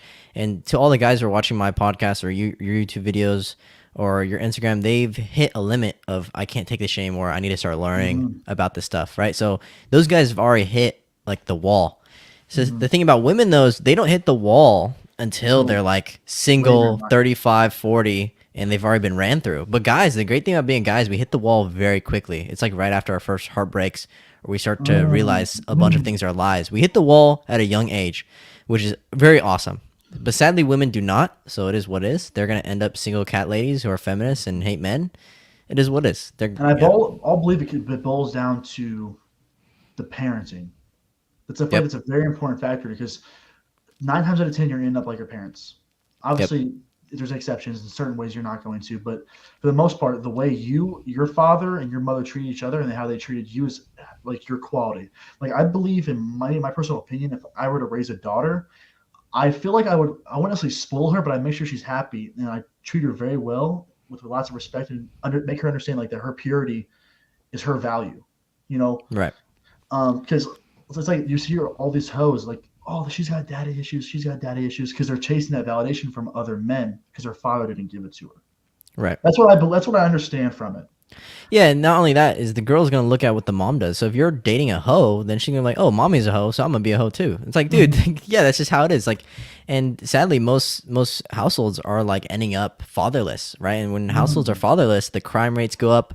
The son's more likely to be in prison. The daughter's more likely to be in a stripper or whatever. Like, the chances go out the roof when the father is not in the household. So being a father figure in the household is incredibly important, but that's what they want to destroy. They want to destroy the household. They want to destroy down the family. So that happens. They want everyone to rely on the government, right? So, because now all these single moms are relying on the government for money, housing, and food, because the government's like, hey, cool, you're single and you're divorced, we're going to give you money. And little girls are growing up. I'm seeing videos of little girls growing up saying, oh yeah, I want to grow up as a single mom. Like, what the fuck? Why? Oh, because I get paid to. It's like, oh, okay, well, that makes sense, right? So it's like, you'll see, like, they want this to happen. It's all more money in their pockets. So it is what it is, but people need to start waking up. And when people live off the government, they can control them. Yep. The government can control them pretty much. Yeah. And like you said, the fatherlessness and like today it's actually insane. And I hate to say it, but I think I've looked at the stats, and it says it's mostly in the black communities. Which, Yep. Because like I said, it sucks to see, but there's a change that needs to happen. And like I said, we're going into hard times when men are waking up. Like I feel like the self improvement niche is getting bigger and bigger every single day because like people like Hamza, people like First Man, people like you, hopefully me soon on YouTube, Yeah. hoping for it. Like people like us are like preaching this message like, listen, there's a better life out there, and you don't have to sit around and fucking sit in your room at late at night, fucking beating off 2 or 3 times a day, just to feel good. But what people want nowadays is they want it to be easy and quick. No one wants to put the work in to like get that dream body, the 6-pack abs, the rotation of beautiful women, the good looks. It takes work, and no one wants to work now. Yeah, I mean, and to the guys who don't want to put in effort or they're too lazy, it's like, dude, everyone's going to appreciate it. And not only is everyone else going to appreciate it, but you are going to appreciate it that you spent all this time. Because if you get something very quickly and for something that's very cheap, you're not going to appreciate it.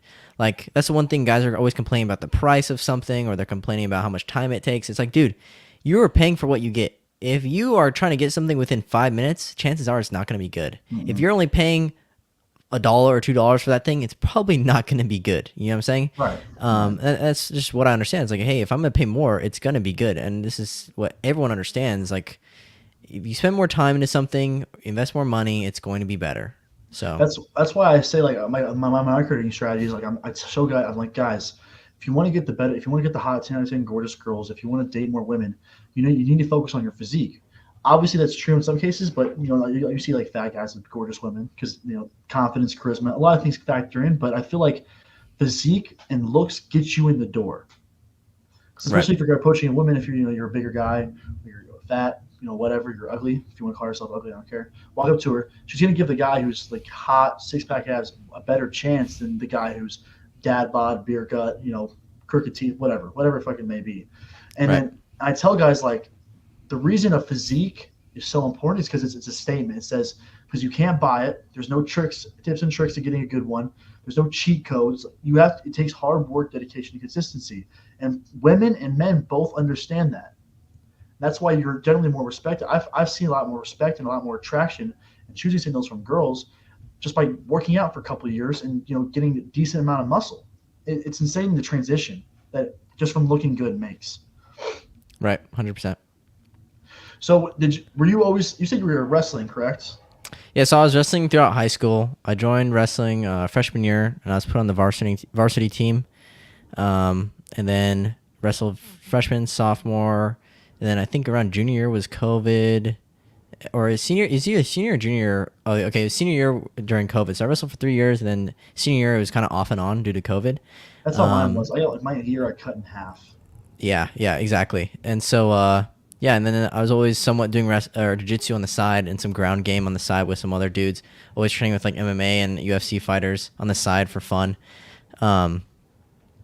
Because a lot of UFC fighters, like kids, went to our wrestling team because our team was so good. So you'd see like UFC fighters, kids, and UFC fighters always be in our wrestling room. So it's pretty tight. But yeah, now I'm starting to do more jiu-jitsu. Probably want to get more into boxing, stand-up, maybe some more Muay Thai. Dude, boxing is a whole different type of cardio, bro. Because I work out and stuff. I was like, oh, dude, I'm in shape. I'm going to be fine. Dude, first time I went, puked like 3 times. It was terrible. But, like, after you get done, like, it's like you feel so good about yourself. Like, your confidence is like, holy shit, I just worked my ass off for 2 hours boxing. Yeah. And it releases so much anger. It's like the gym. It releases so much anger because you're sitting there fucking punching shit for an hour and a half, 2 hours. So yeah, getting your ass beat in a correct in a correct area. Environment. In correct environment, it really does like help your confidence, understanding yourself, and it's like it's enjoyable, I tell guys, it's like, you're scared of girls. Go do a couple sparring matches. I guarantee you won't be scared of them anymore. Because when you're getting hit by a grown fucking man, you see some little tiny girl who's petite, you're not gonna give a fuck what she thinks. Yeah, when you exactly. can whoop ass properly, and you got your ass whooped before, you don't give a fuck about the opinion of others. Exactly. Yep. Dude, like martial arts is a lot, like gym, like exercise period, like a body transformation and like learning how to fight. It is like life changing shit. Like people don't understand. Like for the rest of your life, if you commit to like working out and doing and boxing, dude, like you're learning skills that like 80% of the people in this world don't know. maybe a little Right. bit more. That's not an accurate statistic. I'm just Yeah, guessing. yeah, but you'll be able to know like, oh, I can beat that guy up. Oh, I can't beat that guy up. Chances of me finding this dude, you'll understand. You'll be able to look around. It's gonna help you logistically navigate throughout the world for sure. And yeah, I think it's super important skill that all guys need to have. It builds your confidence. And it's just a super good thing to learn. It's a crazy confidence building. It really Yeah, is. it's You so just good. walk different when you know you can whoop some ass. Yeah. But anyways, we're hitting a minute 15 or an hour 15. You want to keep going a little bit longer, or you got some stuff? Yeah, if you have however many questions, dude, I'm down. I'm down for So however I many questions. honestly, to be honest with you, I've been freeballing it. I ran out of questions. I only wrote Okay, 20. fuck it, fuck I it. did not prepare. I did not prepare. Well, Eric told me to get 20, but I was being a lazy hoe. So definitely. This dude is a lazy hoe. Shut up, Eric. I'm trying to record a podcast. Don't talk right now. Yeah, he's my little bitch. Don't listen to him. Okay, so any questions for me you'd like to ask? Anything else? Yeah, let's see. Let's see how many I got. You just want to wrap it up like an hour and a half? Yeah, sure. So, what's your goal for alpha awareness? Your final goal. For Final your big goal. goals. So, you ever heard of you ever seen Mike Thurston? Yeah. I like him. He's a real G. I kind of he's kind of like one of my bigger role models because he's at a level where he has his own personal brand, his own app, and he hangs out the Tates. I don't want to be a fanboy, but it'd be fucking legendary to hang out with the Tates for just one day. Because the difference between seeing somebody online and watching the content and seeing them in person is dramatically different. You kind of look up to them a little bit when you see them on social media. When you meet them in person, this is just a normal human being, but they're just farther and better. They went through life and they're better in life than I have been so far. And with my business, I have a goal of being a millionaire by 25, and I full on plan on hitting that goal with whichever way possible. Whether this works out, whether it doesn't, I don't care. I'm going to be I made a promise to myself, millionaire by 25. And if I as long as I hold on to that goal and I believe it in my mind, body, soul, spirit, whatever you want to call it, I know I'm going to get there. Now with this, obviously, my main goal is to teach men, that they need to wake up. Kind of like it's the Matrix. You need to wake up, realize how the world really is. I wouldn't recommend going the red pill route, but the red pill taught me a lot. Told me the truth of women, the truth of the world. It took me so long to realize that I'm not the main character in my own story. That's what social media is really portrayed. You're the main character in your own story. Regardless if I'm at home, doing nothing all day, or I'm out working my ass off, making money, the world is still going to turn. The world's going to do their own thing. When I went to visit Chicago a couple weeks ago for work when I had my last job, and dude, it was seeing so many people. It was insane to me because I grew up in a smaller area. So when I saw all these people going around, I realized man, I really don't fucking matter in the large scheme of the world. You know what I mean? Obviously, the people in my life, they matter to me, but everyone tries to be the main character in the story. Everyone should just care about them only. You know what I mean? That's where people fuck up. It's so my goal is realistically to become a person who's pretty much, to put in simple terms, I want my last name to mean something. Does that make sense? Right. Unfortunately, my father wasn't able to do that, and I want to be able to be a guy who teaches men how they can get the girls, look good, feel good, level up their mental health. Because I feel like that's a big issue with today. All these guys are I feel like a lot of guys have the victim mindset. Why is this happening to me? My life sucks. It's dude, you make wherever you are in life is your fault. That's what I full on believe that. When you blame everything on yourself, it puts you into action to get work done.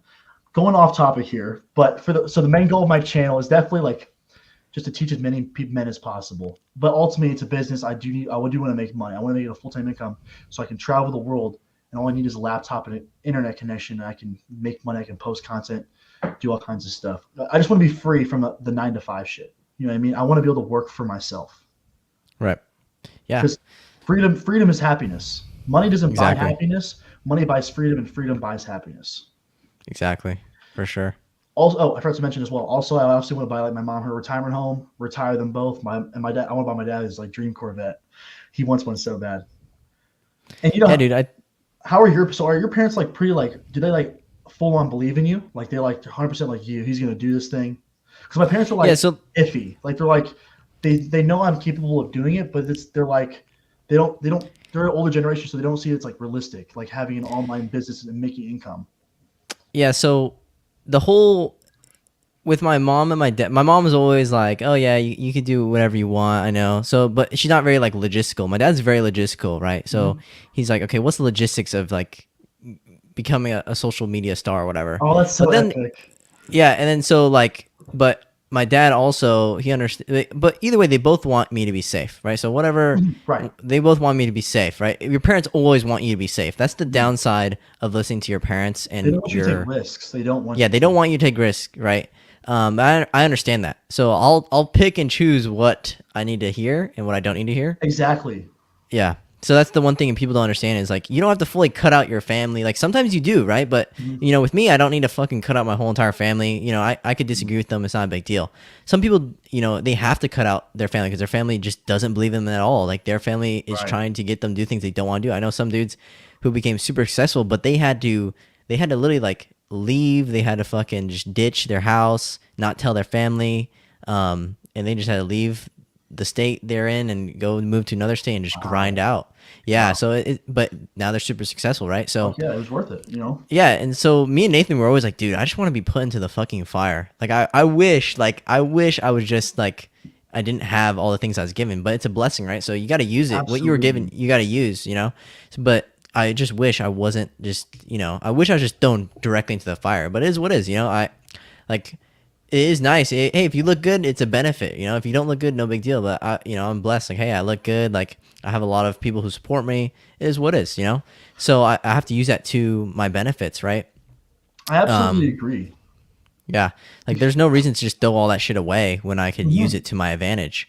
And some Like people are given way different advantages than others. It is what it is. 100%. Like so, the way I grew up was like I didn't have a really have a tough childhood. The only issues I really ever had problems with was my dad being an alcoholic. But since then, he's sober now and he's fine. So, but I was very middle class. I always had fucking Wi-Fi. I always had food on the table, and I didn't realize how privileged I was until I met my best friends. They grew up rough, and they kind of opened my eyes like how life could really be. But I see what you're saying. Like I want to be like thrown in that fire, grew up rough because it gives me the motivation, like the hustle to like work as hard as possible. Because like like I'm sure you've heard the story of Elon Gadzi. You know, he lived in the projects, single mother. He had to become the man of the family. And same with the Tates. Like grew up in like the projects of like I can't remember, it was like England or something like that. And then they resorted to kickboxing because they were broke. And I remember one thing, they named it like a dish flavor, and it was just bland ass food, and they just used that to build muscle. Like I want to like I appreciate for what I grew up with and what I have, but like I said, I just want to like be thrown in the fire and like test my limits, like see what I can really accomplish when I'm like it's cutthroat. Right. Yeah, you have to somewhat leave or disconnect yourself from the family. It's just too much it's too much softness, like even being around Mm-hmm. your siblings, being around your mom. If you grow up purely around your mom and you have a bunch of sisters around you, that's all you're around, a bunch of girls, yeah, you're gonna be around a bunch of softness. It is what it That's is. why I was a simp like most of my life because my mom Yeah. was very like my mom had a large impact. I'm a mama's boy pretty much. She had Yeah. a large impact on me. So you know how moms are. They say treat a girl right. Give her gifts. Etc. You know the story. You know the Yeah, story. exactly. Yeah. So yeah, I definitely agree with that. Yeah, yeah, but with my dad, he understands like okay, like he understands my message and what I'm trying to Mhm. say, and he's very religious, right? And so he understands. Okay, you're speaking words that guys need to hear, and if they're not hearing it through God, then they're gonna be hearing it through you, whatever. And so he understands like yeah, this is what you're saying is super super important.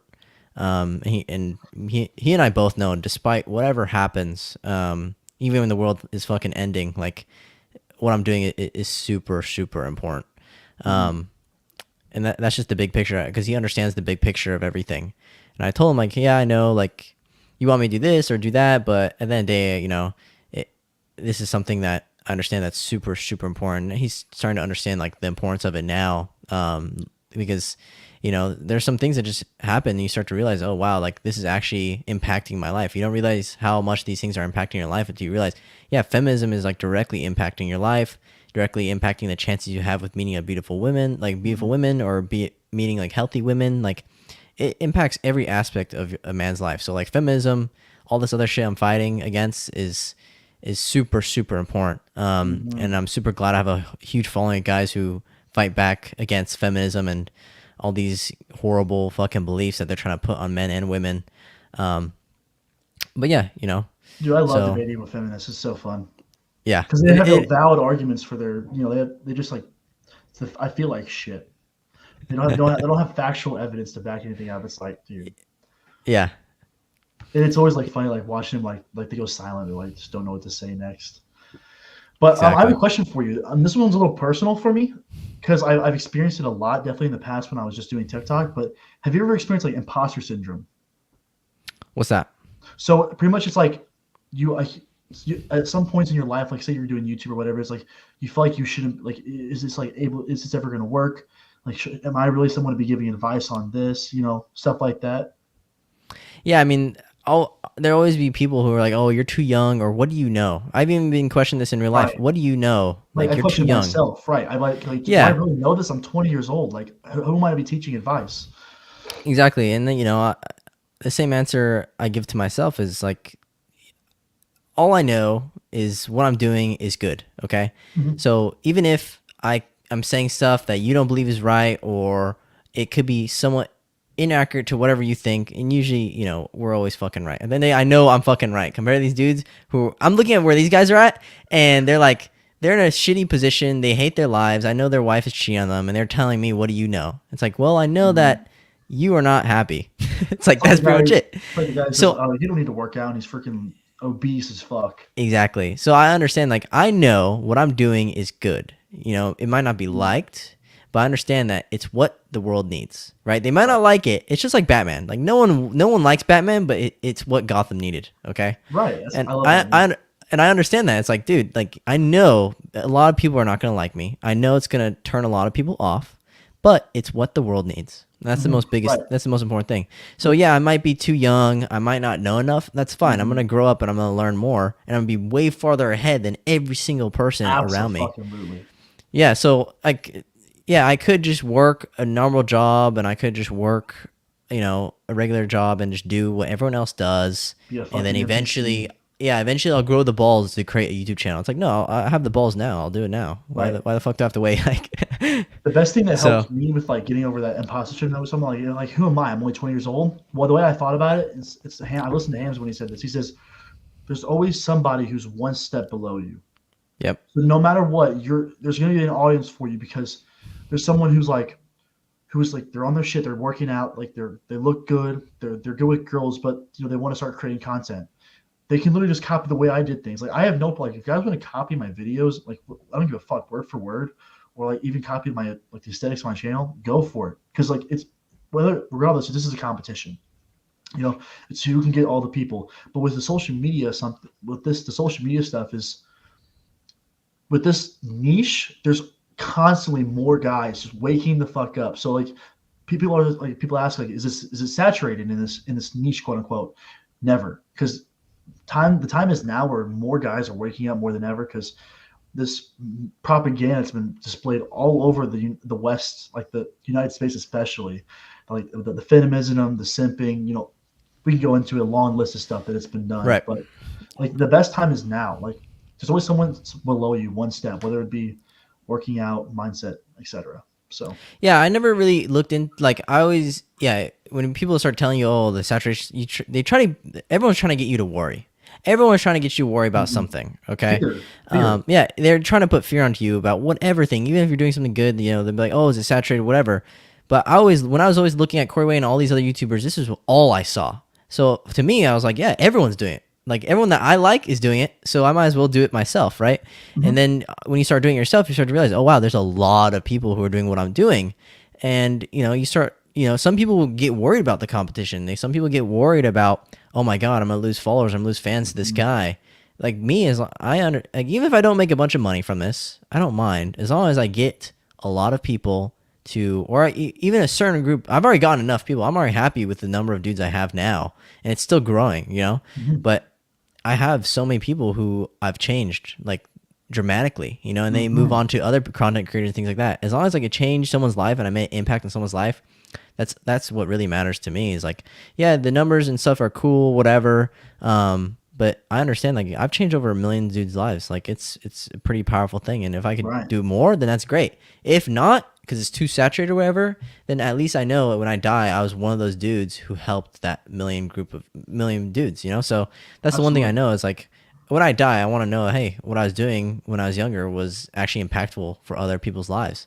So it Right. is what it Another is. thing too with this niche, this it can never be too saturated because the people who watch you a lot for your personality as well. Because a lot of the advice in this niche is somewhat the same. That's very generalized. There's Yeah. just difference Yeah, there's between nothing people, new. but There's nothing new under the sun. Yeah. no, it's like you want to get more girls, build your confidence, look good. It's the Yeah. basic shit, Yeah. but everyone says it differently, and it's your personality. A lot of people like Tate because he's a very good speaker. He's very entertaining. He's good Yeah. at speaking, especially on podcasts.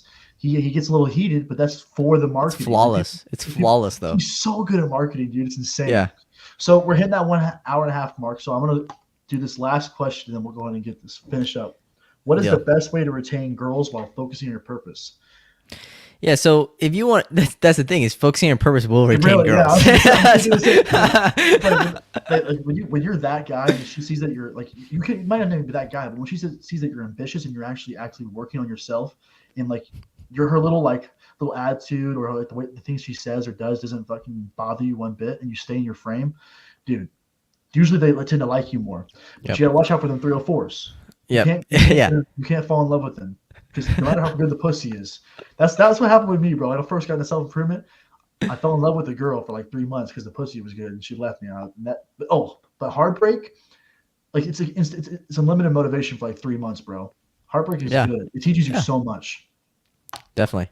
Shout out to that. It's a negative energy that you could turn into something positive. That's the most beautiful thing is once you understand that anything negative that happens to you, you could turn into something positive, like working on your business or working on your body, whatever. And But like, so many if you're guys getting just angry, when you're angry, yeah, you're motivated. just don't throw it away jerking off to porn. Like actually invest it, like convert it. Like that's the most beautiful thing is you can convert negative things that happen to you into something that's positive for you, you know? Mhm. So yeah. Especially with martial arts, dude. If you're dealing with a heartbreak, just punch the fuck out of the bag properly. Yeah. Or like Yeah. you said, do jujitsu. Like it's the best thing ever. Like just any form of exercise, it instantly puts you in a better mood when you're done because like the chemicals that release. I think it's serotonin or endorphins. It's one of the two. But exercise is great because it's a way for you to take out your anger.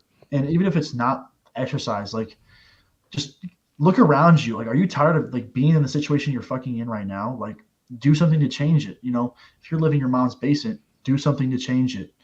I was living in my mom's fucking basement. I said, you know what, fuck this shit. Saved up a bunch of money, got my own apartment. Yes, am I paying out every month? So like for nothing? Yeah, but I'm living in an apartment. I have my own place. I have my own shit. I can invite girls over without having to worry about what mom says. You know what I Yeah. mean? Down to the Yeah. basement. I have my own crib. And if you want some game with girls, get your own crib. It makes you look way better, especially Yeah, because for sure. it takes responsibility. Yeah. Definitely. But heck yeah, man, dude, it was fucking lit having you on the podcast, dude. Yeah, Not bro, gonna lie, I was a definitely. little nervous at first because I'm new to this, but we clicked pretty well. We had some good chemistry going. We believe a Yeah. lot of the same things. Yeah. But I really don't like the red pill guys who they make it so serious. And when I read Yeah. Clayman's book, dude, I realized like you tickle girls, you tease them, bro. They love it so much, Yeah. especially at this age, because all these guys are like either really nervous and boring or like they're like the chads, whatever. When you're just that fun guy at a party, like who's dancing, if I'm by myself, I'm still fucking dancing. I do Yeah. not give a shit. Yeah. And girls love that. They love having fun. Yeah. Girls with girls, without girls, like either way, you're gonna have fun no matter what. So You have to be your own party. Literally. yeah, exactly. Like if Yeah. you're vibing in your apartment by yourself, dude, dance around. Fucking do some like It's your really fun bus dance. at the end of the day. Yeah, it's your fun bus. Yeah, your fun bus. I remember you. Yeah, I love that. It's your fun bus. If Yeah. you don't want to be on the fun bus, get the fuck off. Yeah, exactly. Exactly. Heck yeah, Deal. dude. That was a great podcast. Is there anything I have to do like certain just to like save this, or is it everything automatic? Yeah, so just end it and then it'll save. So Okay, perfect. All right, boys. Thank you all for.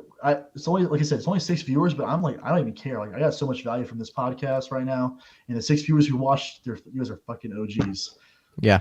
OGs. I love it. Heck yeah, dude. I Deal. just appreciate you having me. I'll DM you after a little bit. All right. Heck yeah, bro. See you, boys. Let's see. Oh, I got it. Okay. All right, cool.